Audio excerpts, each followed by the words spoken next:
Welcome back to the Data Driven Strength Podcast. Today, I am joined by Zach Robinson, Dr. Zach Robinson.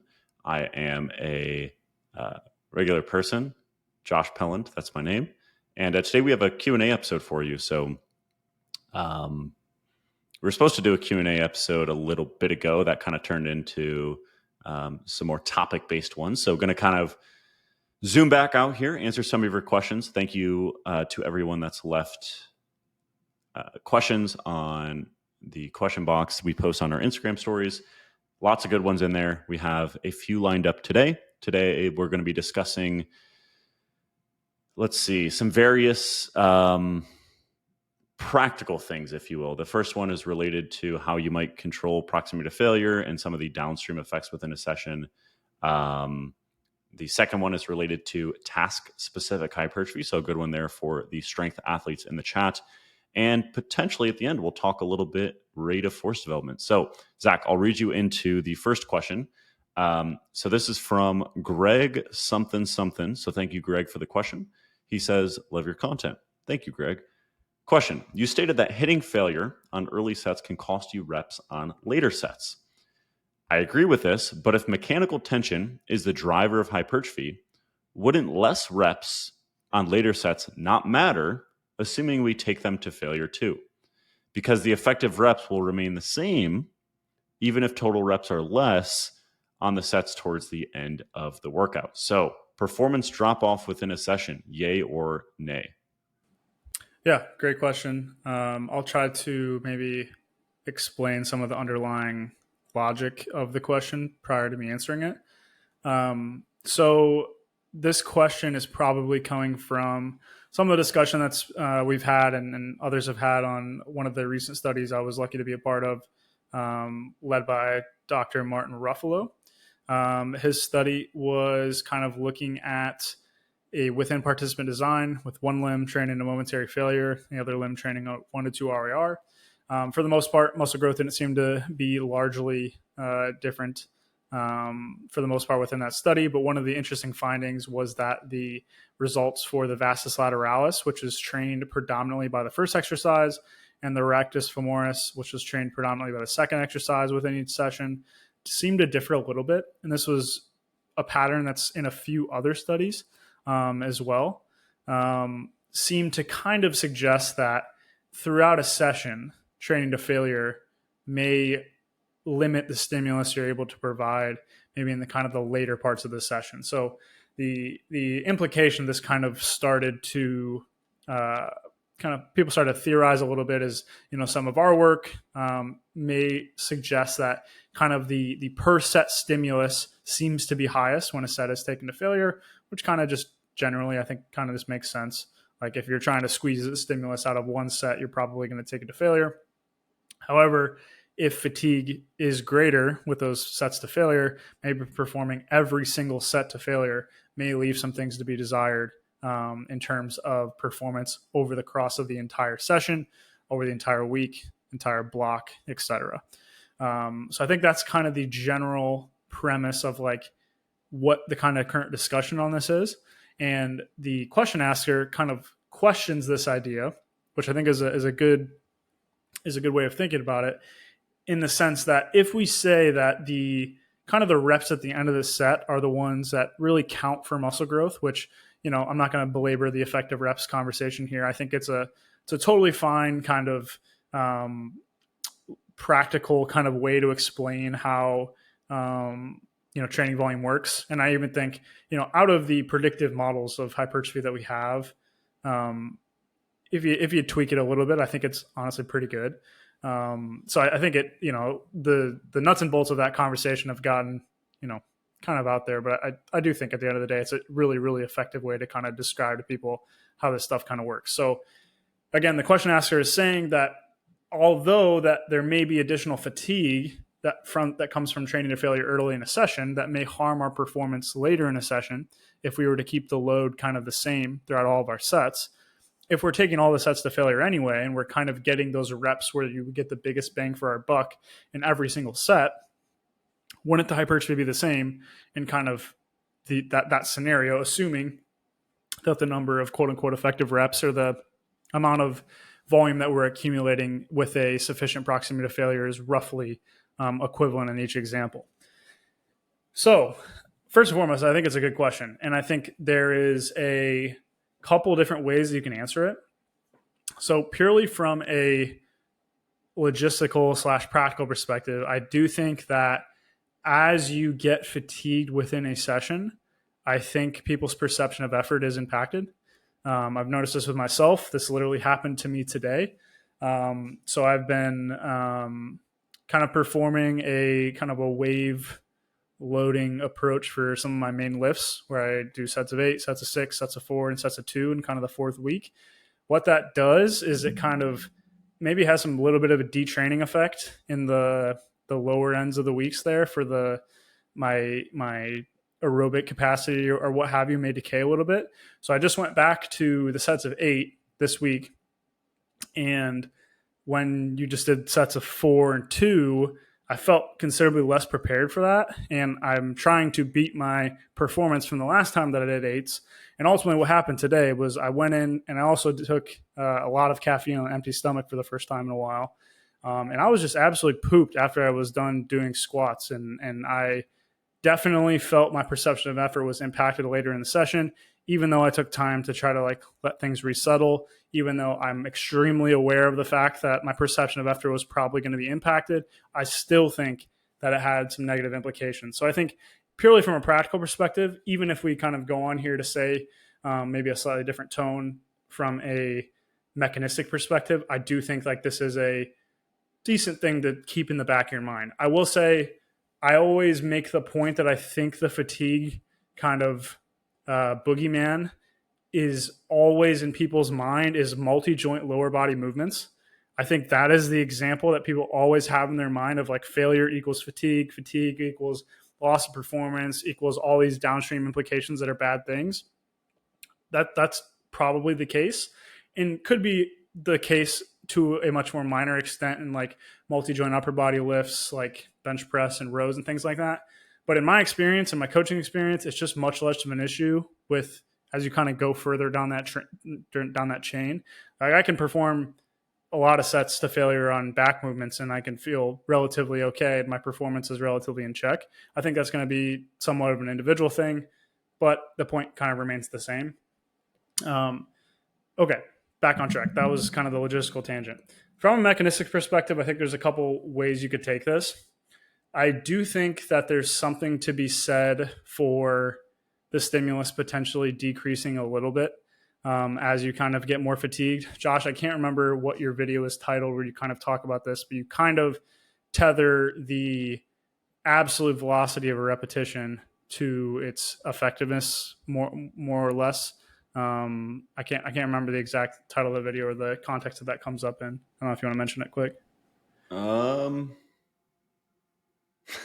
I think I know what you're talking about, but I'm having a hard time recalling it. Yeah, I remember the graphic in my brain. I can see the thumbnail, but I can't remember the exact way this is brought up. But nonetheless, as you get fatigued, the absolute amount of force that you're able to produce is probably going to be decreasing a little bit. And I think you can see this, in a couple different parts of the research. The drop set research is the one that comes to mind to me. Just the easiest is that when we accumulate this peripheral fatigue and our performance drops a little bit, each set is probably a little bit less effective. There's a drop set meta-analysis by Coleman and colleagues. They had to perform roughly 25% or so more sets to get a relatively similar outcome from the drop set condition compared to a traditional training group. So I think you could make an argument that as you fatigue, each set gets a little bit less productive. So I think that's also where people kind of come into this question a little bit. Now, the premise that I think is the most interesting is that a lot of those conversations have people not adjusting the load set to set between failure sets. And I think that is an important part of things that I don't know if that's always clearly elucidated in these conversations or the research. So I think that's a pretty meaningful factor when you're kind of talking about the influence of fatigue on outcomes. So, just as an example, in the Rafalo study, I don't believe that they adjusted the load set to set. And so, what that does is that if there is an inherent benefit of training closer to failure for hypertrophy, it's probably multifactorial, meaning that part of it is maybe some inherent benefit of a greater relative stimulus, but it's also a similar or greater amount of training volume that you get from performing additional repetitions relative to what you could perform. So, yeah, that part of things, I do sympathize with the question asker, but I do think that the important thing there is that you are allowing the load to be adjusted such that the same number of total reps is completed on every single set. Now, does the volume load, is that a perfect proxy of predicting the training stimulus? Probably not. I think there's some limitations to it, but yeah, I think that is a meaningful factor that often goes unlooked in these kind of conversations, similar with drop sets, etc. So if I had to boil this down into a nutshell, is that for the most part, I think the effects are going to be relatively similar. If you perform 4 sets to failure on one exercise and then 4 sets to failure on another exercise, you're performing every single set to failure. Your performance is probably going to be impacted later in the session. I don't think it's going to make or break your results. I think from a logistical perspective, it's going to be much more challenging to actually achieve failure in those later sets, which if you're not able to achieve that and you're considerably farther from failure, I would expect that to harm your results, which is where I think people's practical recommendation often comes from, is that, hey, if this is going to cost you to even be, close to failure in the later sets, let's not do it if it's only giving us a little bit of a boost in our outcomes early on. So I think that it's going to be relatively similar, but if you are adjusting the load, then I do think that you could, largely wash away those mechanistic concerns so long as you're actually able to achieve failure. And again, the volume is going to be relatively similar from a sets and from a volume load perspective. That took a lot of twists and turns. Josh, any other additional details? When you say adjust the load, you're saying just to ensure you stay in the quote unquote hypertrophy rep range of like 5 or more reps per set. You're not saying it has to stay at the exact target reps. Yes, very good classification. Yes, that's what I mean. Okay. Making sure that every set is a sufficient number of reps to kind of count for hypertrophy, rather than dropping in sets of 2, 3, 4, etc. Maybe in 5, maybe a little bit low for some people. They say 6, etc. Just conceptually, I think as long as you're above like 6 or so, it's fine. So you're just adjusting the load to make sure that that's the case with fatigue. Yeah.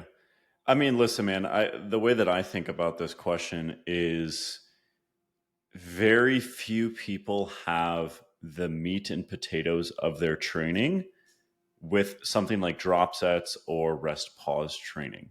And that's kind of the extreme of this question, right? Because ultimately the question is, how does the fatigue going into a set impact the effectiveness of that given set so long as proximity to failure is held constant? And again, the extreme of that would be a drop set. If I do, 100 pounds and then I drop it to 60 pounds right after I fail with 100 pounds, and then I go to failure with 60 pounds, so long as I get, at least 5, 6 reps, whatever, then that set with 60 pounds would have to have the same effectiveness as the set with 100 pounds, Again, this is a different example, but Zach and I are both going to kind of this drop set thought experiment because it's the same exact concept, again, just at an extreme. And what I would say is I just have a hard time believing that drop sets, rest pause are really going to get someone to their genetic potential, if you'll grant me using that term.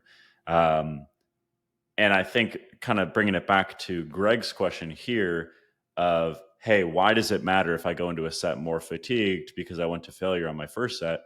Well, it's because that might matter on the margins. And yes, you basically made your first set less stimulative by not going to failure. That might make the second set more stimulative because you are less fatigued going into it. Honestly, I think in most practical scenarios, it's going to be a wash. Let me just give a basic example of our two options here.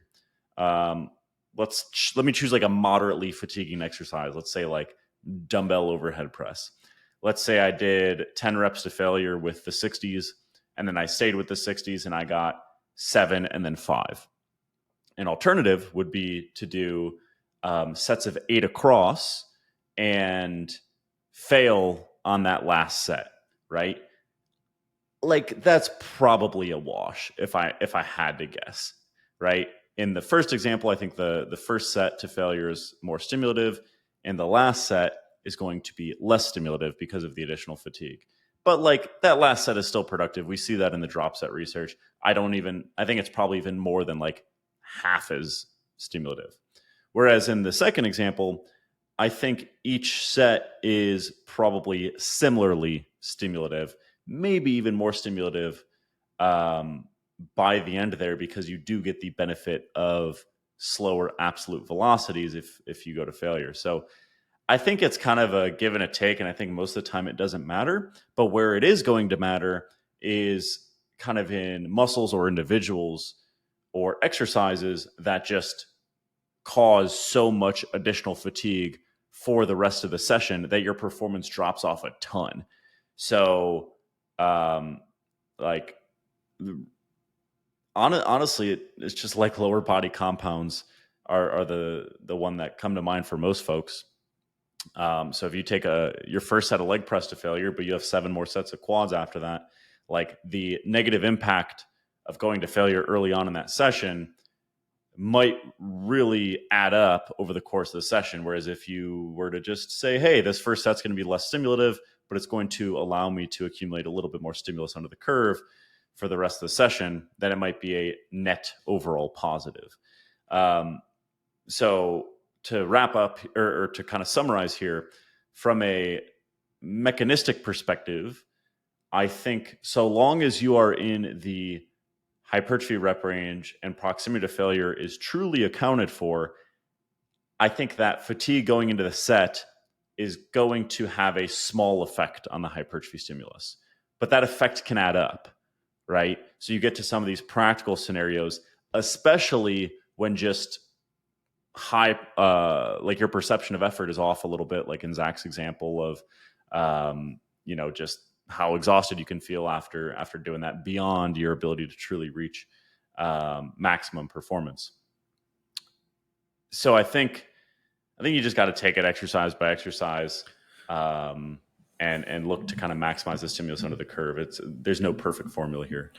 I think that just like as a general recommendation, this is why I think last set to failure is just such a good general recommendation at this point, is kind of where I sit most of the time. Is like for most exercises, I think 1 to 2 RIR for all preceding sets, and then last set just go there to make sure you're potentially getting any theoretical benefit from that, but also anchoring things like that, just the logistical benefits of training to failure. And then for compound lower body lifts, which do seem to have these downstream effects for the rest of the session, that's where you just go a little bit farther in my experience, and it basically that takes care of pretty much every single situation. And then as a troubleshooting guide, just like you would for training volume, if we say that 30 sets is better than 20 sets, just conceptually, let's say, you don't automatically go to 30, right? And I think it's the same way I kind of view with proximity to failure now, is like, I do think training to failure is more stimulative. I think it has some theoretical downstream implications in some cases, but on average, I think it's going to be more stimulative. But I don't think that's necessarily the place to start. It's just a place you can go if you need to troubleshoot, right? And pack in more stimulus in a given number of sets is kind of the way that I view it at the current point in time. But I was all over the place. Thank you for making that much neater. Do you have anything else? Here's next one? Here, I'm going to extend this one because that's what I do. Oh, by the way, the video you were alluding to is called "The Future of Hypertrophy Training." Bang, that's what it is. A tonal one. Yeah, where I discuss what's called the burnout mode on a tonal, yeah, that's right. Which is a really cool a really cool mode because it's essentially uh, like Micro drop set is kind of what I call it. yeah, it's like a micro drop set because a tonal, if you don't know what a tonal is, Google it. It's basically, it doesn't have a weight stack, right? It looks like a cable machine, but it doesn't have a weight stack. So uh, the resistance is all electromagnetic. So it can reduce the load instantaneously. So instead of going, 30-pound dumbbells to 20-pound dumbbells, you can go 30 pounds in each arm to 28 to 27 to 26, whatever, continuously, all the way down to 20 and maybe beyond. So I kind of discuss the potential utility of that. And I guess the summary is similar to the summary of kind of what we've been talking about here is those reps in isolation might get less and less effective because even though the absolute velocity is really slow, the fatigue is so high. But that doesn't mean they're not effective. Just because they're not maximally effective doesn't mean you can't like stack on some additional stimulus there.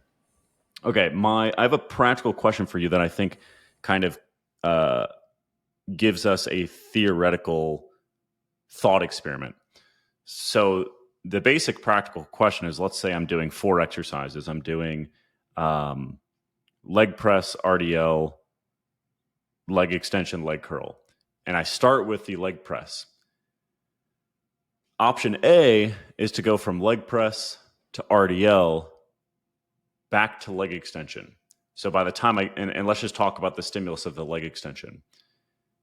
Is the stimulus of the leg extension going to be better if I had some time for my quads to recover from the leg press? Or would it not really matter if I just went straight from leg press to leg extension in that session? Again, put away the considerations of hamstring stimulus, etc., and assume that performance goes up if you do RDLs first because your quads had some recovery time. Would that meaningfully change the stimulus? Yeah, that's a good question. I would say that, if your performance is, I'll put it this way, if your performance is limited systemically on the leg extensions, I would say it probably minorly decreases the stimulus. But if it's only, if you do RDL first? Yes. Well, actually, let me change my thought experiment because now I'm thinking of just like the overall exhaustion from doing leg press and then RDLs. Let's use an example of I just sit in the gym for 15 minutes between leg press and leg extension, or I go right into it just after resting for 3 minutes. So basically the question is like, is it worth it to find a way to improve performance later in the session for something like a leg extension? Yeah, I guess just thinking about that example, and let's say you didn't get too cold. So like let's just say you didn't like your performance didn't go down because you rested too long. So let's just say you're perfectly recovered is kind of the point of that. I don't think your performance would be all that much different if you rested that 15 minutes and got perfectly recovered. It's going to be better, but I don't think it's going to be that much substantially. Like, I don't know, 10 to 15%. Like, I feel like that would be pretty realistic if I were to go from like chest movement A to chest movement B versus chest movement A to like back movement A, then to chest movement B. I feel like I notice that pretty frequently. Yeah. If I put an exercise I used to do early in a session, later in a session, I'm like, oh, that's a lot, I'm a lot weaker on this than I normally am. Yeah, it's hard. I think, if you're going to lean on the evidence here, to my understanding, this is an area I'm super confident about, but like exercise order doesn't seem to matter that much for hypertrophy.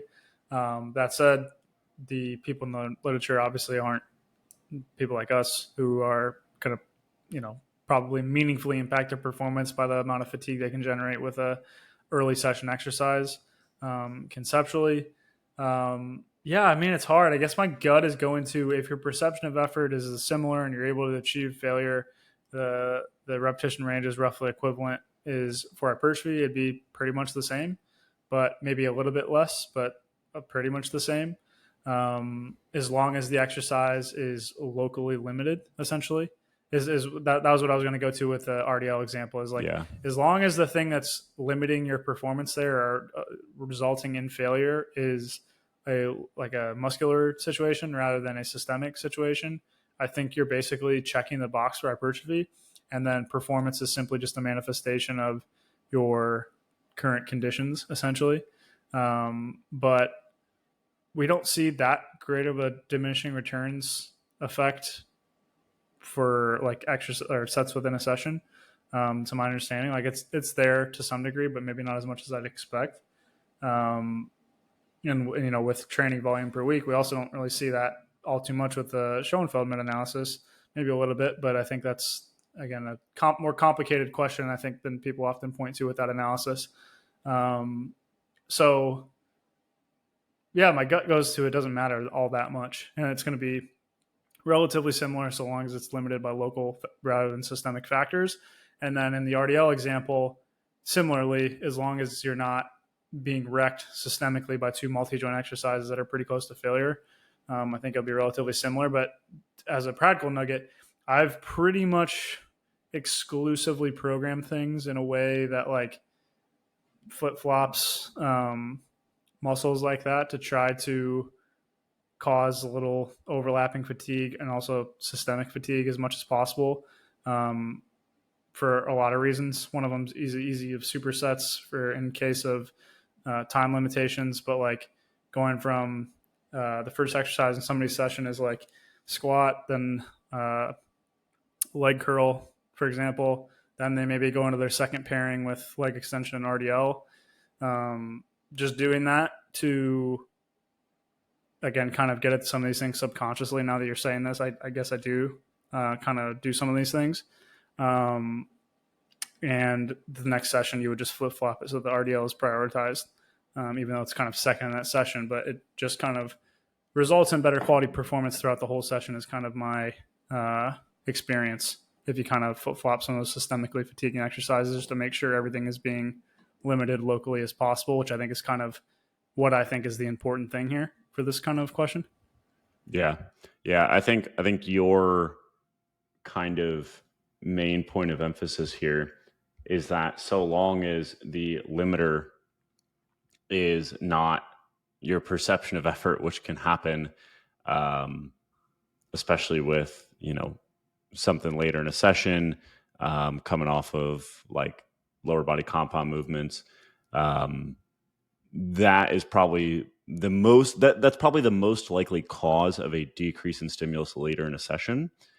From kind of the dose response relationship within a session we see in the research, from the exercise order research, it seems like that doesn't have a massive effect, but that might be a result of like the average training status. And then I agree with that. And then I would kind of layer in that I do think performance matters, but it kind of might be like a symptom, not a cause, if that makes sense. Like the cause might be what you're getting at, which is the perception of effort. Dude, yes. Yeah. I was just going to say, if anybody wants to do a study for like a master's thesis project or something like that, this is a study that I would be very interested to see, would be a high load rest interval study.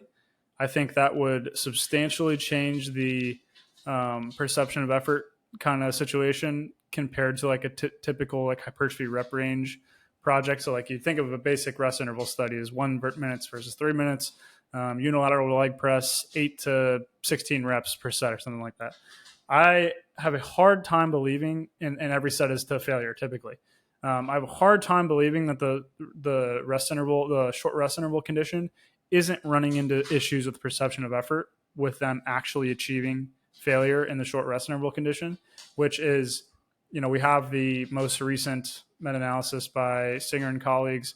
I did a video on that. I think there's a little bit less compelling evidence to say like short rest intervals are definitely as good as long rest intervals. In my opinion, I think there's, the data there are limited, but nonetheless, like there doesn't seem to be a huge difference there. But I would be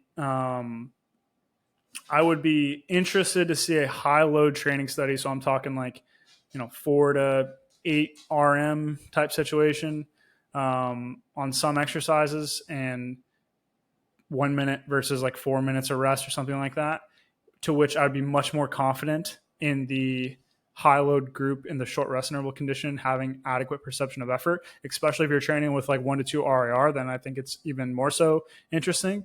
And if you find that the short rest interval condition does worse than the high load or the long rest condition, to me, that would be pretty indicative that the actual stimulus per set is decreasing rather than it purely just being a perception of effort issue in the Mm, sense that conceptually it would be the same stimulus between 1 minute and 3 minutes, but they're just not able to achieve the same level of proximity to failure as they should. So it's more of like a practical or logistical limitation of that kind of style of training. But if we see high loads, short versus long rest intervals, and the RAR is set up so both groups can kind of succeed, and the short rest interval condition has less hypertrophy, to me that's pretty indicative that the fatigue from short rest intervals, and in this case potentially from failure, can meaningfully result in manifestations of different patterns of muscle growth, which I think would have a ton of downstream implications if that was actually the case.